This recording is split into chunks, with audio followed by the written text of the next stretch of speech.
It's a little bit noisy, but if it does the job, this is the part that I've got from the multi-voice. This bit, it's good, but if I clamp this down to the cross slide, then the Dremel's going to be high up, so it's hard to put that in a lower position.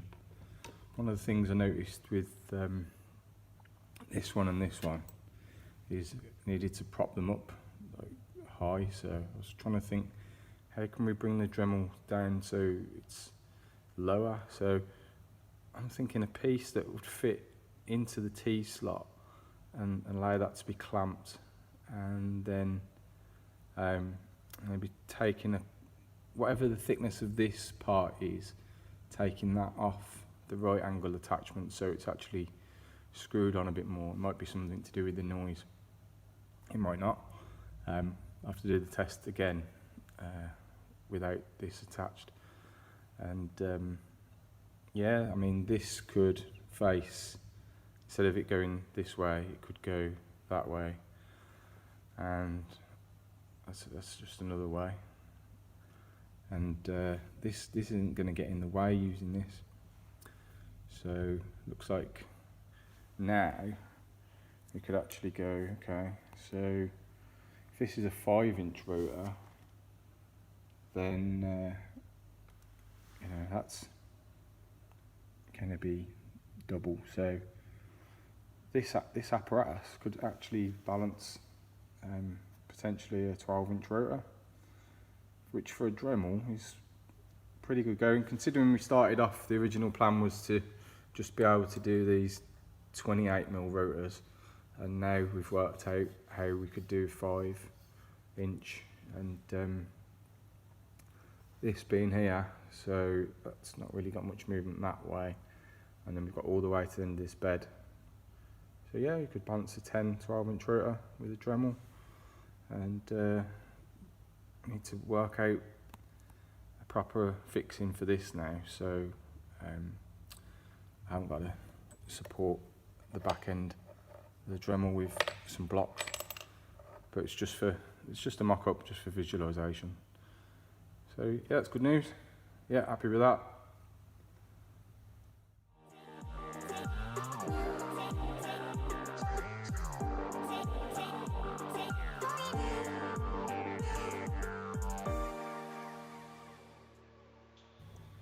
Got this kind of T-slot, which I think is more suitable for an aluminium extrusion, and it's definitely it's not suited for this, because it doesn't matter which way you put that in, it won't go in sideways.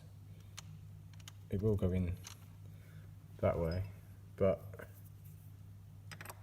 I mean, that's an M10, sorry, an M8 one, but then it'll pull out, so that's useless for this. But these are for aluminium extrusions, I believe, so that will come in useful at some other point. I've got some M8 T-nuts today, and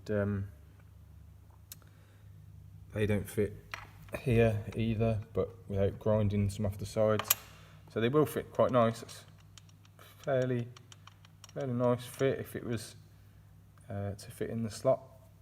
And it's the same story with the M10s. Like the M10s won't fit. They won't fit in here in the slot without a bit grinding off the side. But it looking like it. We have a solution. It doesn't need too much work, because let's say we've got 4 of these for a balancing rotor casing. So we've got four of them, four bolts, 4 M8 bolts, and then if we need to fix something to here, you know, we can use these M10 ones. So I was just having a little think while I was driving, and this piece here, I I'm pretty sure we could manufacture something that fits in the T-slot, has a bolt that pulls it up tight and locks it, and the piece goes around the Dremel there, and it could even move the Dremel a little bit further away, or a little bit forward if the part had a bit of an angle before. So if it went like that, so that would bring the Dremel forward a little bit. I don't think there's anything wrong with it being this close to the cross slide. So yeah, need to measure how much range it's got this way, and one way of doing it is just get the figures off the eBay advert that I bought it from. However, I think doing it empirically is the best way, so I'm going to work that out, and then I'll let you know.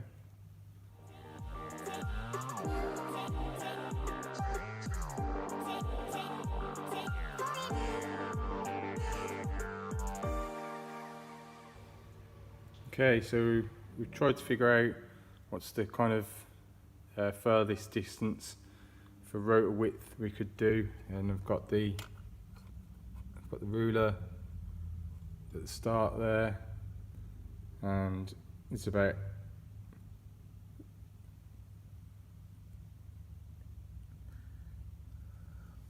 about 180 mil thereabouts, so easily over 6 inches. 6-inch rotor, yeah, that'd be 6-inch wide rotor.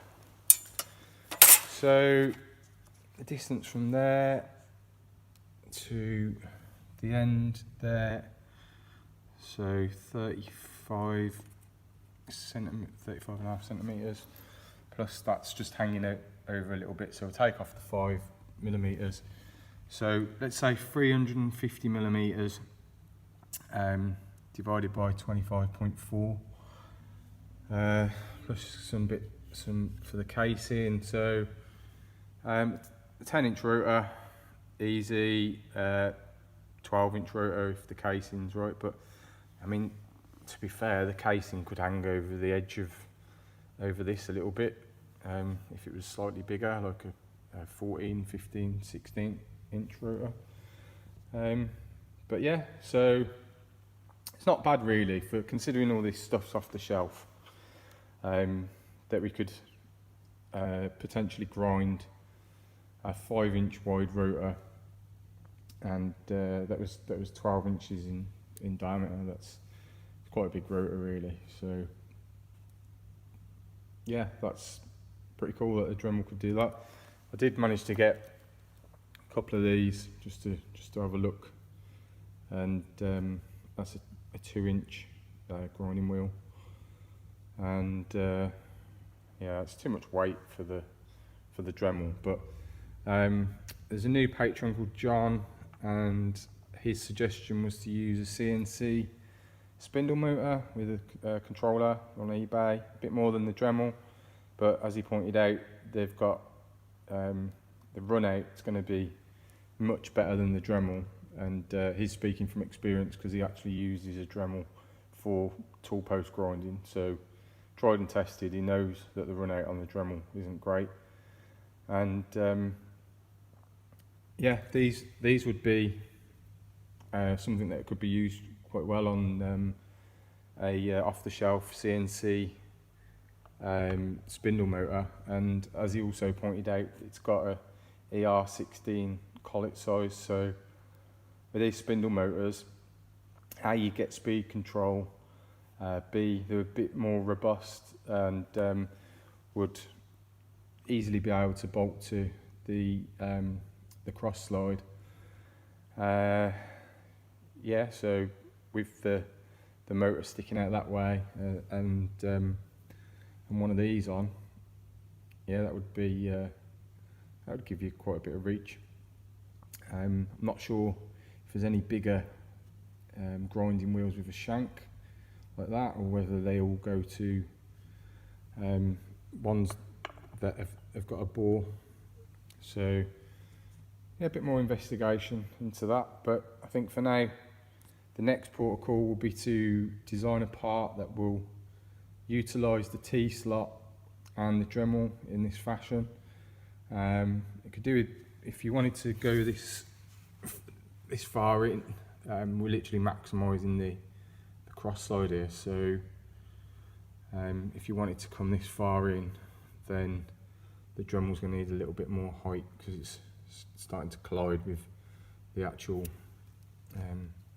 with this. So this part needs a good think.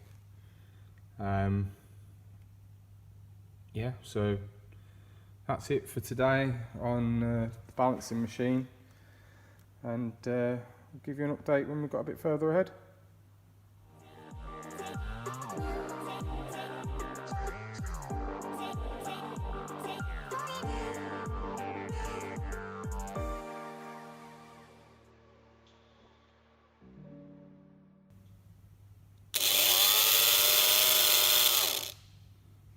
Yeah, that's just held in. That's got this shape here. So, and this is included in the Dremel multi-vice. Seems a shame to not utilise this part. I mean, it's a cast part, and I bet that would cost more than the cost of the multi-vice, which I think I got for £36, which was a bargain. I think it, you know, to get this part made, it would easily cost more than that as a one-off. So if we can utilise it, great. If not, then it shouldn't be too hard to make something that does the job of this.